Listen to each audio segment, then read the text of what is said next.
The Viridians valued telepathic power above all else, and Lyra had been born without any such abilities. His research had shown that she was considered an embarrassment to the royal family. Lyra stepped forward slowly.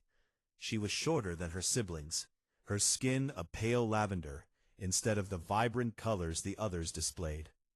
She kept her eyes down, not looking at Jake or anyone else. She stopped a few feet away from him, and spoke in a soft voice. "I accept this assignment," she said.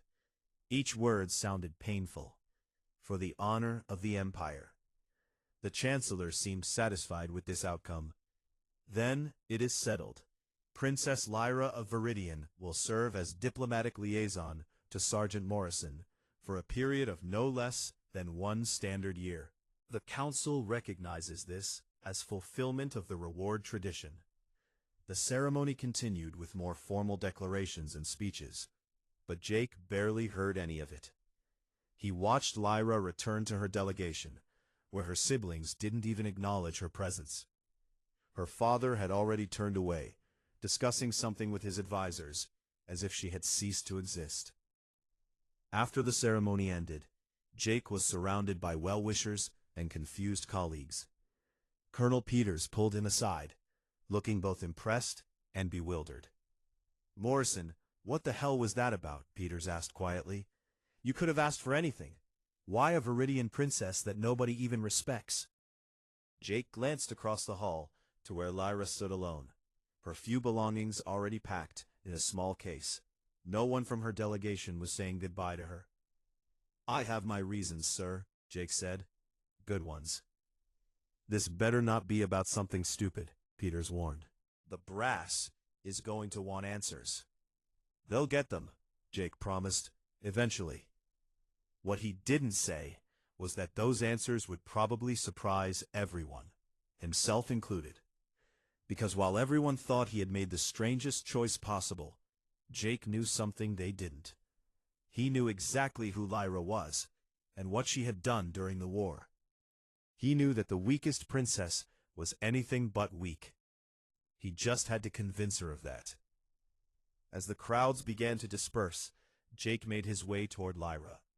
She saw him coming and straightened her shoulders, clearly preparing for whatever humiliation she thought was coming next. "Princess Lyra," Jake said formally, "our transport leaves in 3 hours. Is there anything you need before we depart?" She looked at him with confusion. "You're asking what I need?" "Yes, ma'am." "Then I'll see you at the landing bay. Bay 7, Dock 3. He walked away before she could respond, leaving her standing there with an expression of complete bewilderment. Behind him, he could hear the whispers starting up again. Everyone thought they knew why he had made this choice. They were all wrong. And in time, the real reason would shock the entire galaxy.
The transport ship, Valiant Dawn, was nothing fancy, just a standard military vessel designed to carry personnel and cargo between sectors. Lyra had been assigned quarters in the civilian section, a small but comfortable room with a viewport that showed the endless stars streaming past as they traveled through faster-than-light space. She had not left that room in 4 days. Jake had tried to give her space, figuring she needed time to process everything that had happened. But on the 5th day, he started to worry. He had left meal trays outside her door 3 times a day, and they were being taken inside, so at least she was eating. But she hadn't responded to any of his messages or requests to talk. The ship's crew was starting to gossip. Jake heard the whispers in the mess hall when he went to grab coffee. They thought he was keeping her locked up. Some thought he was planning to sell her when they reached Earth. Others had even worse theories that made Jake's stomach turn. On the 6th day, Jake decided enough was enough. He walked to Lyra's quarters and pressed the door chime, then waited. No response. He pressed it again. "Princess Lyra," he said to the door panel. "I'm not trying to intrude, but we need to talk. I'm coming in unless you tell me not to." He waited 30 seconds. Silence. Jake keyed in his override code and the door slid open. Lyra was sitting on her bunk, staring out the viewport. She didn't even turn to look at him when he entered. Her skin, already pale compared to other Viridians, looked almost transparent in the starlight. "You should have asked permission first," she said quietly. "I did," Jake replied, staying near the door. "Twice. You didn't answer. Maybe I didn't want to talk to you. But people are starting to make up stories about what's happening in here. And I figured you'd want to know about that." That got her attention. She turned to look at him, her eyes wide. "What kind of stories?" she asked. "The bad kind," Jake said honestly. "The kind where I'm the villain and you're the victim. I'd like to clear that up before it becomes a real problem." Lyra stood up, her hands clenched at her sides. "And how exactly do you plan to clear it up? By parading me around the ship like a trophy? By making me smile and pretend this isn't the most humiliating thing that's ever happened to me?" Her voice had risen, and Jake could see tears forming in her eyes. He held up his hands in a peaceful gesture. "I'm sorry," he said. "I know this situation isn't what you wanted. But I need you to understand something. I didn't choose you to humiliate you." "Then why?" Lyra demanded. "Why choose the defective princess? Why pick the one member of the royal family who has no power, no influence, no value to anyone? Was it some kind of human joke? Did you want to insult the Viridian Empire?" Jake moved slowly to a chair near the viewport and sat down, making sure he wasn't blocking her path to the door. "Can I show you something? It's on my datapad. Just information, nothing else." Lyra looked suspicious, but after a moment, she nodded. Jake pulled out his datapad and brought up the files he had been studying. He handed it to her carefully. "This is a report from the refugee crisis on Kelos 4, Jake said. 2 years ago, there were about 50,000 refugees from 6 different species, all crammed into a camp that was designed for maybe 10,000. Food was running out. Medical supplies were almost gone. Different species were starting to fight each other over resources." Lyra took the datapad, her hands shaking slightly. She had been there. "The situation was about to collapse into violence," Jake continued. "Then someone reorganized the entire supply chain, set up a rotation system for food distribution that was fair to all species based on their different nutritional needs, created a medical triage system that saved the people most likely to survive, instead of treating patients randomly, mediated between the different groups to prevent fighting." He pulled up another file. "This is from the battle station at Orion's Gate. When it was attacked, the evacuation was chaos. Someone created a priority system that got the children and elderly out first, regardless of what species they were from. Saved thousands of lives." More files appeared on the screen. Makara Colony, Refugee Camp on Terminus 7, Field Hospital at the Breach of Carthon.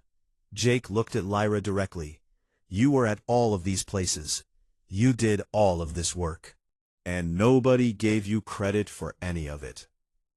Lyra's hands were trembling as she scrolled through the reports.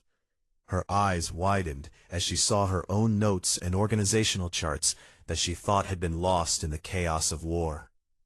"How did you find these?" she whispered. "I looked," Jake said simply. "After Carthon, I wanted to know more about the humanitarian operations that had been running during the war. I started reading reports, following paper trails. Your name kept appearing in footnotes and secondary sources, always doing the work, never taking credit." He pulled up one more file, and his voice became softer.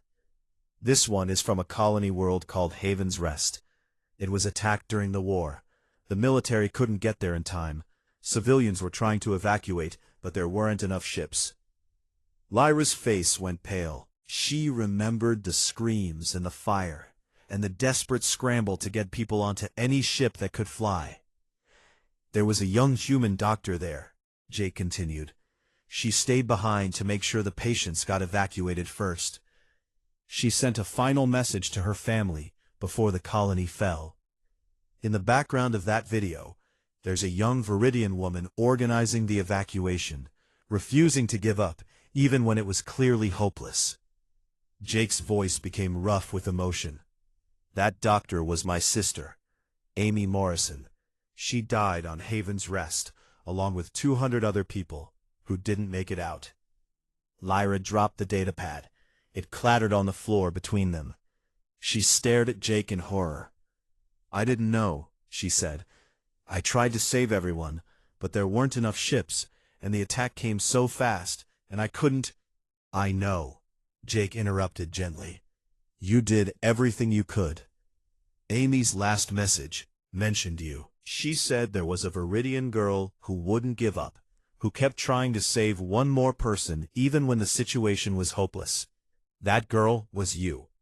Tears were streaming down Lyra's face now. "I failed. I couldn't save her." "You tried," Jake said, "and that matters. My sister died believing there were good people in the galaxy, people who cared about strangers. You were one of those people." He stood up slowly, giving Lyra space. "When I found out that the weak princess who everyone dismissed was the same person who tried to save my sister, who saved thousands of other people throughout the war, I knew I had to do something. The Galactic Council was going to give me a reward, and I didn't want weapons or money or power. I wanted to protect someone who spent the whole war protecting others." Lyra looked up at him, confusion mixing with her tears. "Protect me? You were invisible in your own family. They treated you like you were worthless because you didn't have their telepathic powers. But I saw what you really did. I saw your strength. And I knew that if I chose you publicly, in front of the whole council, your family couldn't hide you anymore. They'd have to acknowledge you." "They disowned me," Lyra said bitterly. "They called me defective." "They're wrong," Jake said firmly, "and I'm going to prove it. Not to them, to you." The ship hummed around them as they sat in silence. Lyra wiped her tears away, looking at Jake with new eyes. This wasn't what she had expected. She had thought he was mocking her, or using her for some political game. She hadn't considered that he might actually believe in her. "Why do humans think like this?" she asked quietly. "Why do you value things that other species ignore?" Humans didn't have telepathy or natural weapons or long lifespans when we started reaching for the stars. All we had was our ability to work together, to value each person's contribution, to never give up even when things looked hopeless. We learned that strength comes in many forms. He picked up the datapad from where Lyra had dropped it and held it out to her. "You saved 43 of my soldiers at Carthon. You probably don't even remember them, but I have their names here. They're alive because of the field hospital you set up. I need you to understand something, Princess. You're not weak. You're one of the strongest people I've ever encountered. You just needed someone to see it." Lyra took the datapad with shaking hands and looked at the list of names. 43 soldiers who were alive because she had refused to give up, even when everyone else said the situation was hopeless. "What happens now?" she asked. "Now we go to Earth," Jake said, "and you show the galaxy what real strength looks like."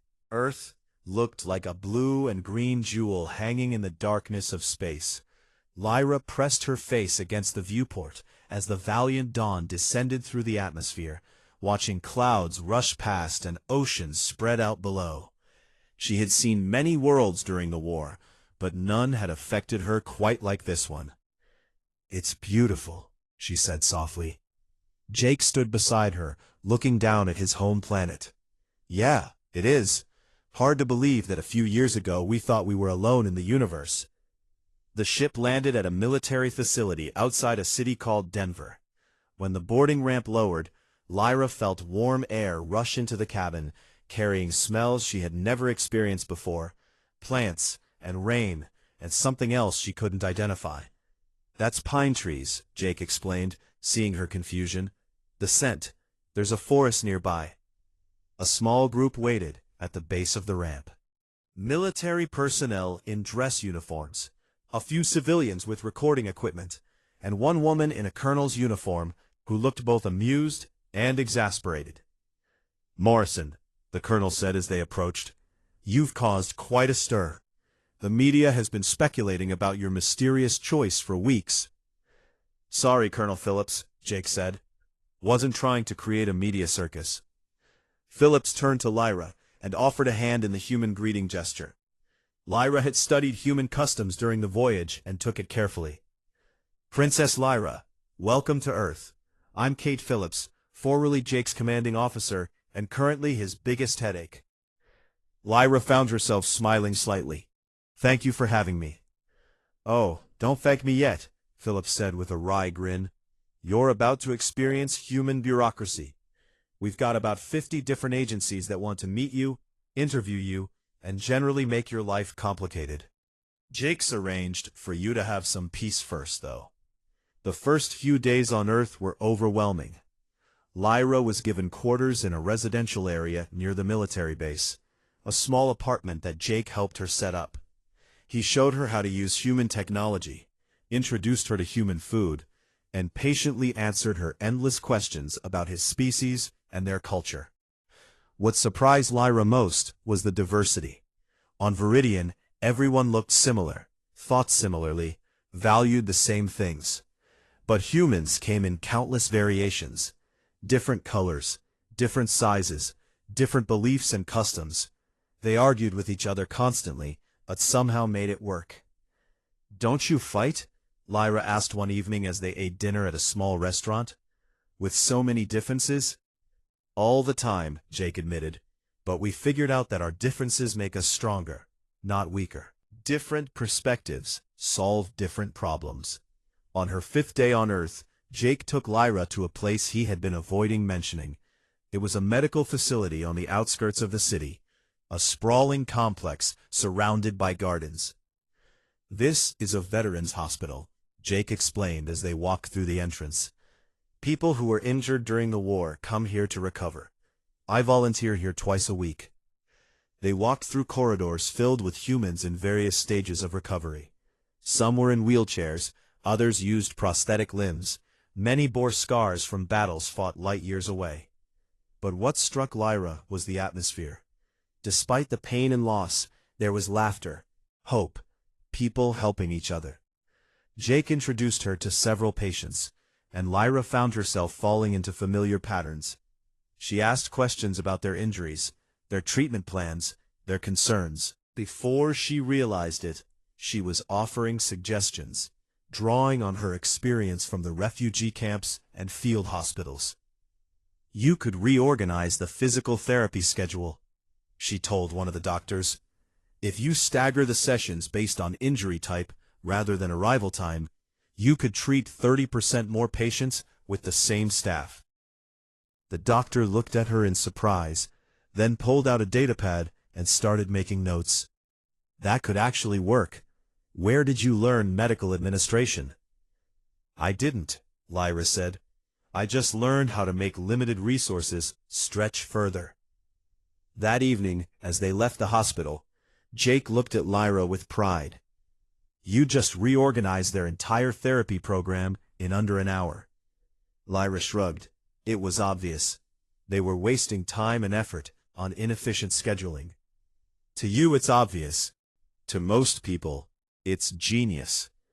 The next day, Colonel Phillips invited them to a diplomatic reception at a fancy hotel in the city. Lyra wore a dress that human designers had created for her. Something that would honor her Viridian heritage while fitting human aesthetics. She felt uncomfortable in the formal setting, surrounded by important people who all seemed to know each other. Phillips found Lyra standing alone on a balcony, looking out at the city lights. Not a fan of parties? I never learned how to navigate them properly, Lyra admitted. My siblings were always better at political games. You know what I learned during the war? Phillips said, leaning against the railing. The people who are best at political games are usually the worst at actually solving problems. Give me one person who cares about getting things done over a dozen politicians any day. She pulled out a small datapad and handed it to Lyra. I wanted to show you something. It's a video message. Jake doesn't know I have it. Lyra took the datapad hesitantly. The screen showed a young human woman in medical scrubs, her face streaked with dirt and blood. She was recording a message, her voice steady, despite the fear in her eyes. Mom, Dad, if you're watching this, it means the evacuation failed, the woman said. I want you to know I'm not afraid. I'm doing what I came here to do, helping people who need it. There's a Viridian girl here who won't give up, even though we all know the situation is hopeless. She keeps organizing, keeps planning, keeps believing we can save one more person. I think that's what humanity is about, what we should be about, never giving up, even when the odds are impossible. The woman smiled, tears streaming down her face. I love you both. Tell Jake I'm proud of him, and tell him to find that Viridian girl someday and thank her for showing me what real courage looks like. Lyra's hands were shaking so badly, she almost dropped the datapad. That was Amy Morrison, Phillips said softly. Jake's sister. She died 20 minutes after recording that message. Lyra felt like she couldn't breathe. I remember her. She was helping me load patients onto the transport. She refused to leave until everyone else was safe. She learned that from you, Phillips said. According to the few survivors, you had been at Haven's Rest for 3 days, working without sleep, organizing the evacuation. Amy said you inspired her to stay. I didn't save her, Lyra whispered. I failed. Phillips turned to look at Lyra directly. No, you showed her what it meant to care about strangers, to fight for people even when you don't have to. Jake carries that video with him everywhere. He never told you about it because he didn't want you to feel guilty. But I think you need to understand what you meant to his sister and what you mean to him. Lyra looked up at Phillips, tears streaming down her face. Why are you telling me this? Because I've watched Jake for the past few weeks, and I've watched you, Phillips said. He didn't choose you as a reward. He chose you because when the Galactic Council asked him what he wanted, the only thing he could think of was protecting the person who tried to save his sister. The person who represented everything good that came out of that terrible war. She put a hand on Lyra's shoulder. You spent your whole life being told you were worthless because you didn't have the powers your family valued. But Jake saw what you really were. Someone who saved lives with nothing but intelligence, compassion, and stubborn refusal to give up. That's worth more than all the telepathy in the galaxy. Later that night, Jake found Lyra sitting alone in a garden outside the hotel. He sat down beside her without saying anything, just offering his presence. Colonel Phillips showed me the video, Lyra said quietly. Your sister's last message. Jake nodded. I figured she might. Kate has a habit of doing things I specifically ask her not to do. She said you didn't choose me as a reward. I didn't, Jake confirmed. I chose you because you deserved to be chosen. Because the galaxy needed to see that the things you did mattered. Because someone who spent the whole war saving lives shouldn't be invisible. Lyra turned to look at him, her pale skin reflecting the moonlight. I don't know how to be what you think I am. You already are, Jake said simply. You just need to believe it. They sat in silence for a while, listening to the sounds of Earth at night. Insects chirping, wind rustling through trees, the distant hum of the city. Finally, Lyra spoke again. Thank you, she said, for seeing me when no one else did. Jake smiled. Thank you for being worth seeing. 3 months passed like a dream for Lyra. She worked with human organizations, helping them develop better systems for veteran care and refugee management. She gave lectures at universities, sharing her experiences from the war. She even started writing a manual on crisis management that combined human innovation with lessons from her time in the camps. For the first time in her life, Lyra felt valuable, not despite her lack of telepathic powers, but because of her actual skills and knowledge. Humans didn't care that she couldn't read minds. They cared that she could solve problems. Then, everything changed. It started with a news report.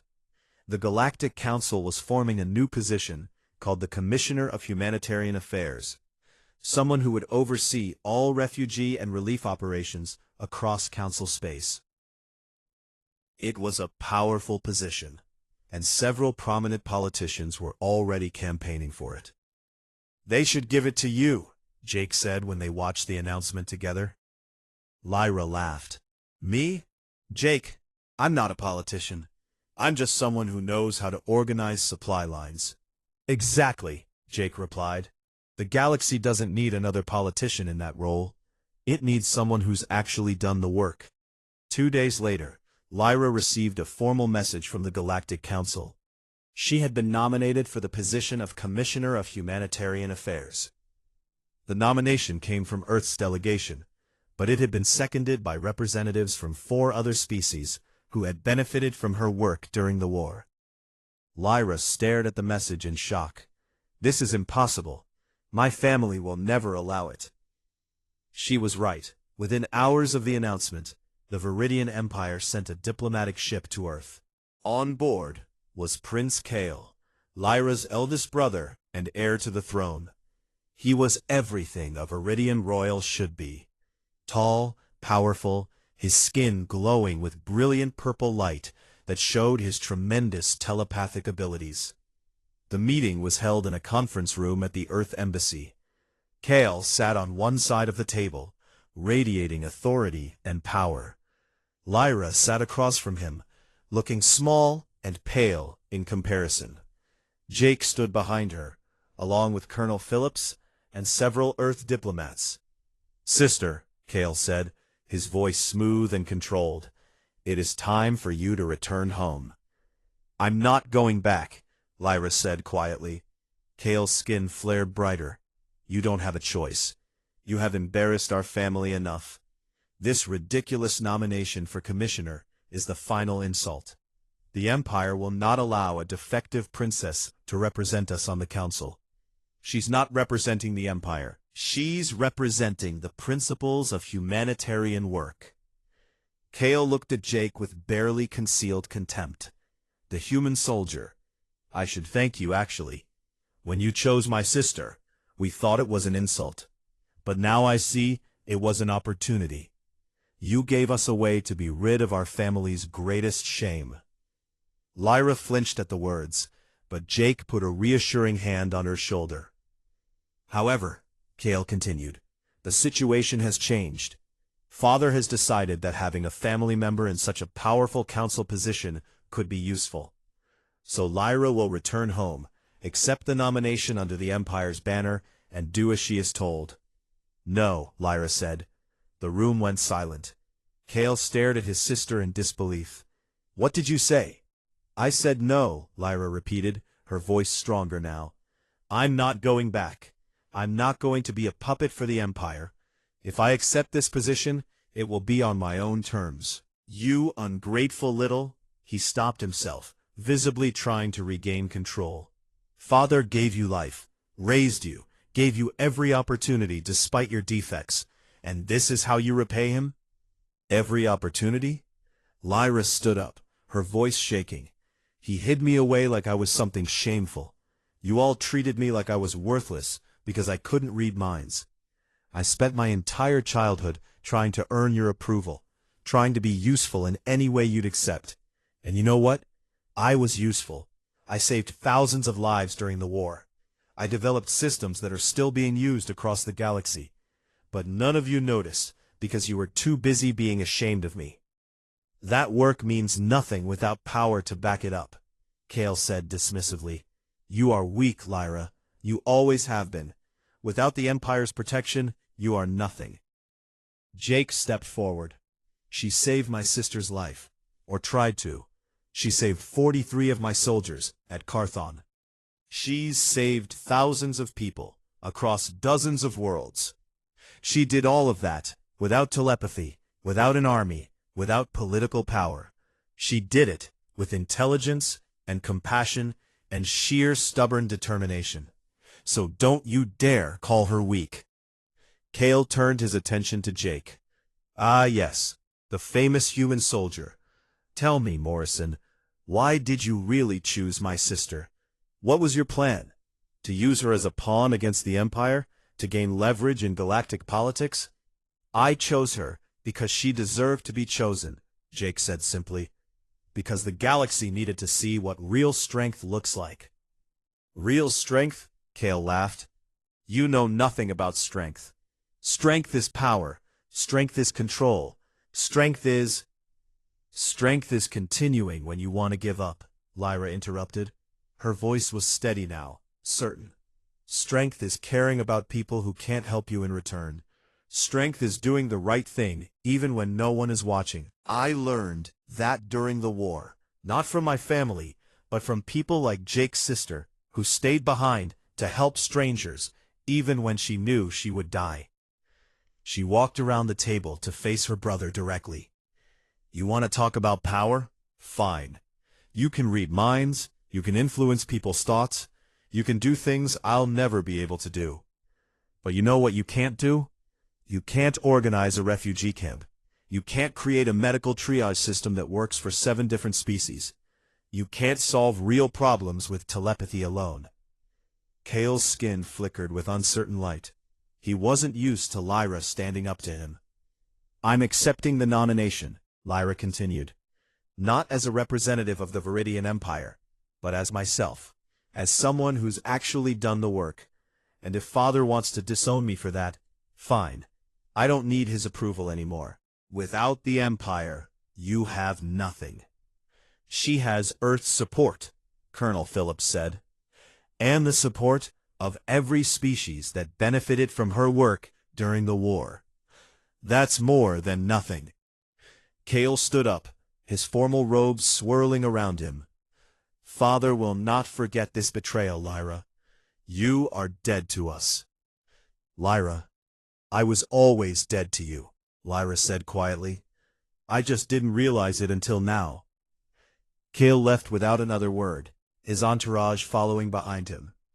The heavy doors of the conference room closed, and suddenly Lyra's legs gave out.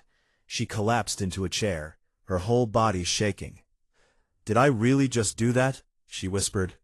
You did, Jake said, kneeling beside her chair. You were amazing. I just destroyed my entire family relationship. No, Phillips corrected. They destroyed it a long time ago. You just stopped pretending it existed. Over the next few weeks, the political situation became intense. The Viridian Empire lobbied hard against Lyra's nomination, calling her unqualified and claiming she was a puppet of human interests. But other species came to her defense. The Colossian refugees remembered the camp she had organized. The medical staff from Orion's Gate testified about her triage system. Survivors from dozens of war zones spoke about the quiet Viridian princess who had helped them when no one else would. The galactic media became obsessed with the story. The weak princess who defied her powerful family, the human soldier who chose compassion over glory. It became the biggest political drama the Council had seen in years. Earth's delegation worked tirelessly to support Lyra's nomination. They compiled records of her work, testimonials from people she had helped, evidence of her qualifications. They turned her invisibility into an advantage, showing that she had been doing this crucial work without seeking recognition or glory. Finally, the day of the vote arrived. Lyra stood before the Galactic Council once more, this time not as a reward or a prize, but as a candidate in her own right. The chamber was packed with observers from across the galaxy, all waiting to see what would happen. The Supreme Chancellor called for the vote. Lyra held Jake's hand tightly as the results came in. Species after species voted in her favor. When the final tally was announced, Lyra had won by a significant margin. She was now the Commissioner of Humanitarian Affairs for the entire Galactic Council. As the chamber erupted in applause and some protests, Lyra looked at Jake with tears in her eyes. "How did this happen?" she asked. Jake smiled. "You earned it. Every single vote." And somewhere in the crowd, Emperor Vorn watched his rejected daughter accept the highest humanitarian position in the galaxy, and realized too late what he had thrown away. 6 months after her appointment as Commissioner of Humanitarian Affairs, Lyra sat in her office on Earth, reviewing proposals for a new refugee crisis on the Outer Rim. The work was endless, but fulfilling in a way she had never experienced before. Every day brought new challenges, new problems to solve, new lives to help. Jake had transitioned out of active military service and now headed the Veterans Integration Program, working to help soldiers from all species adjust to civilian life after the war. They worked together often, their offices in the same building, their missions aligned. The door chimed, and Lyra looked up to see a young journalist from the Galactic News Network standing nervously in the doorway. His name was Marcus, a human who had been covering the story of the weak princess and the soldier since the beginning. "Commissioner Lyra, thank you for agreeing to this interview," Marcus said, setting up his recording equipment. "Of course," Lyra replied, "though I still don't understand why people are so interested in my story." Marcus laughed. "Are you kidding? It's the biggest feel-good story the galaxy has had in years. Everyone wants to know more about how it all happened."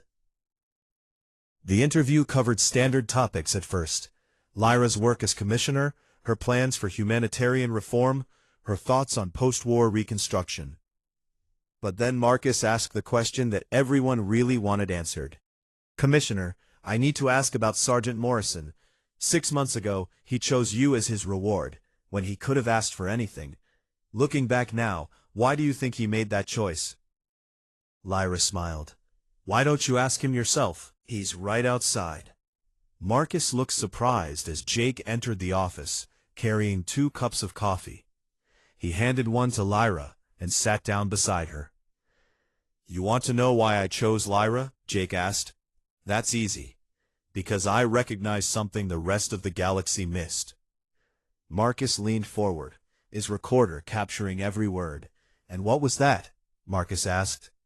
Jake took a sip of his coffee, considering his words carefully. "During the war, I noticed a pattern.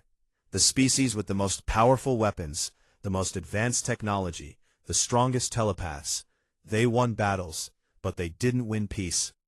Every time a conflict ended, new problems emerged: resentment, revenge, cycles of violence that just kept going." He glanced at Lyra, but there were people working behind the scenes who actually solved problems. They didn't make headlines, they didn't get medals, but they kept refugees alive. They mediated disputes before they became wars. They built bridges between species instead of walls.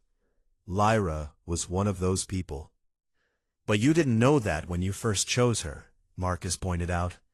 "At the ceremony, you seemed to make the decision quickly."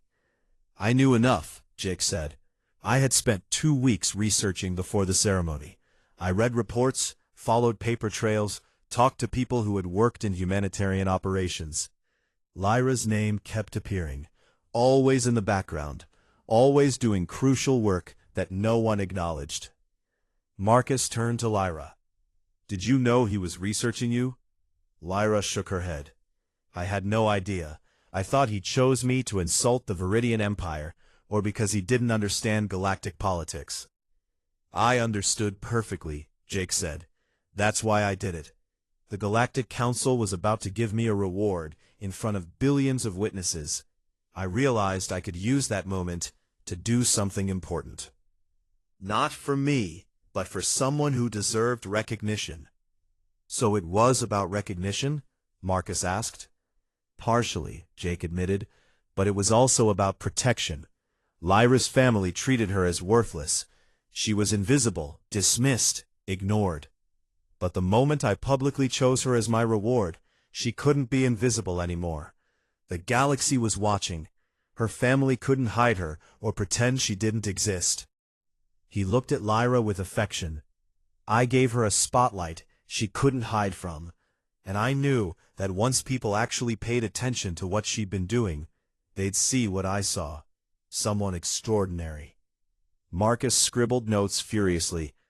"But there's more to the story, isn't there? Your sister, Amy Morrison." The mood in the room shifted. Jake's expression became more serious. "Amy was working on Haven's Rest when it was attacked. She died there, along with many others. But before she died, she sent a final message. In it, she mentioned a Viridian girl who inspired her with her courage and determination. That girl was Lyra." Lyra reached over and took Jake's hand. The gesture didn't escape Marcus's notice.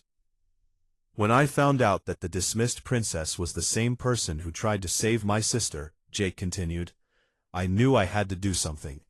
Amy died believing in the goodness of people, believing that compassion mattered more than power. Lyra represented everything Amy believed in." "So you chose her to honor your sister's memory," Marcus said. "That's part of it," Jake agreed. "But there's something deeper that I think most people don't understand. When the Chancellor asked me what I wanted as a reward, I realized I didn't want anything for myself. I'd spent 3 years fighting a war. I'd seen so much death, so much destruction. The idea of getting weapons or technology or power just felt empty." He paused, gathering his thoughts. "But I could use that reward to do something good.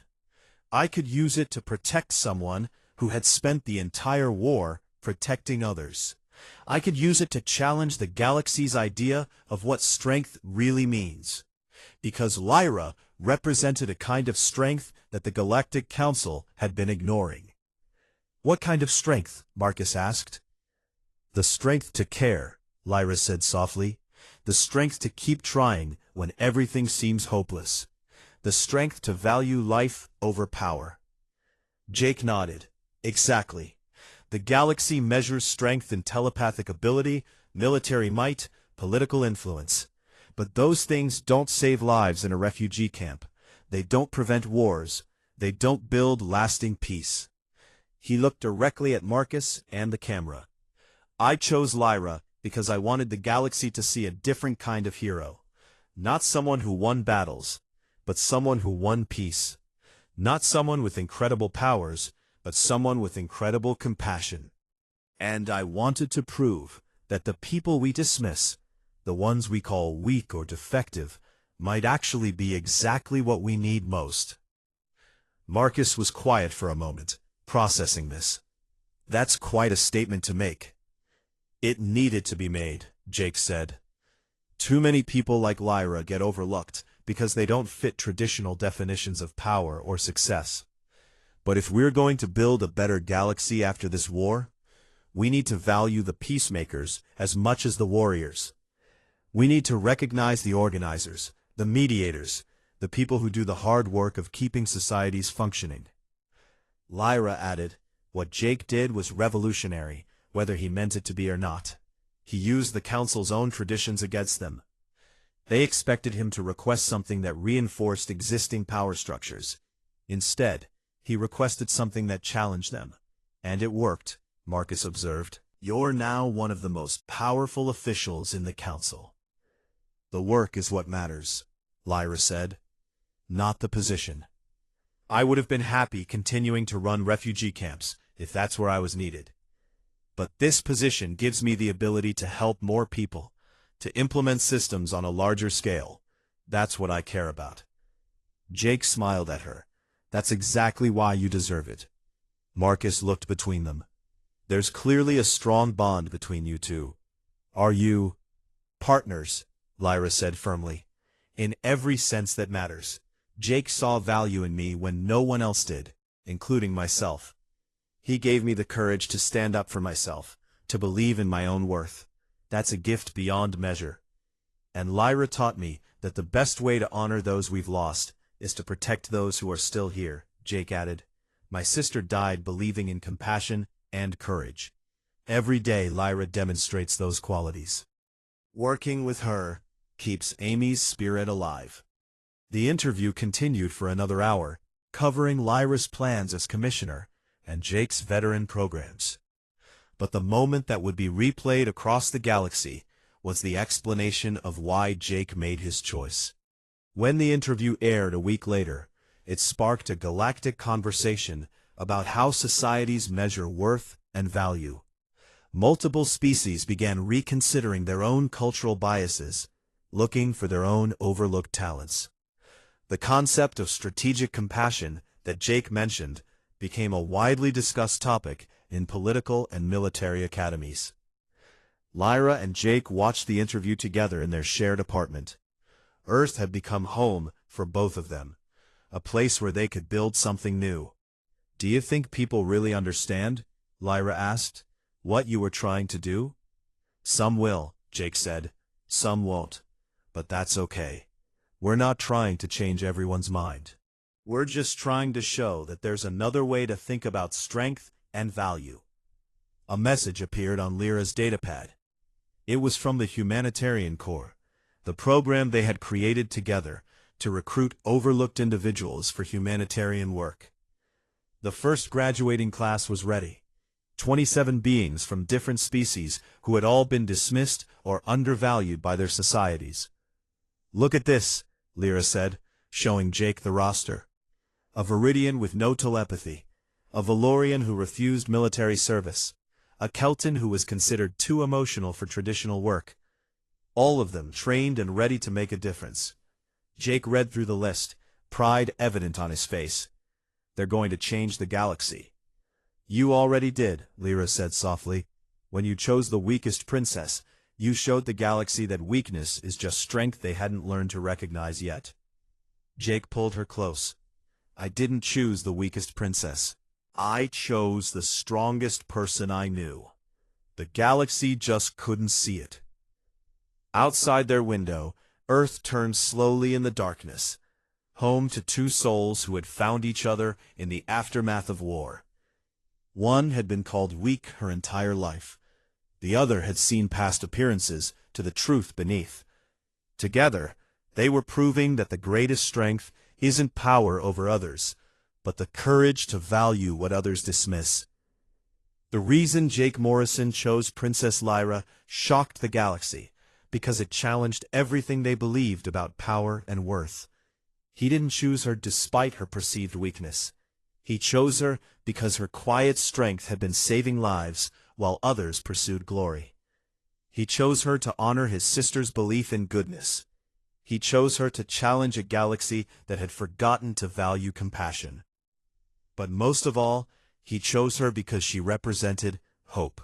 Hope that after all the destruction of war, people still existed who would sacrifice everything to help strangers. Hope that kindness mattered more than power.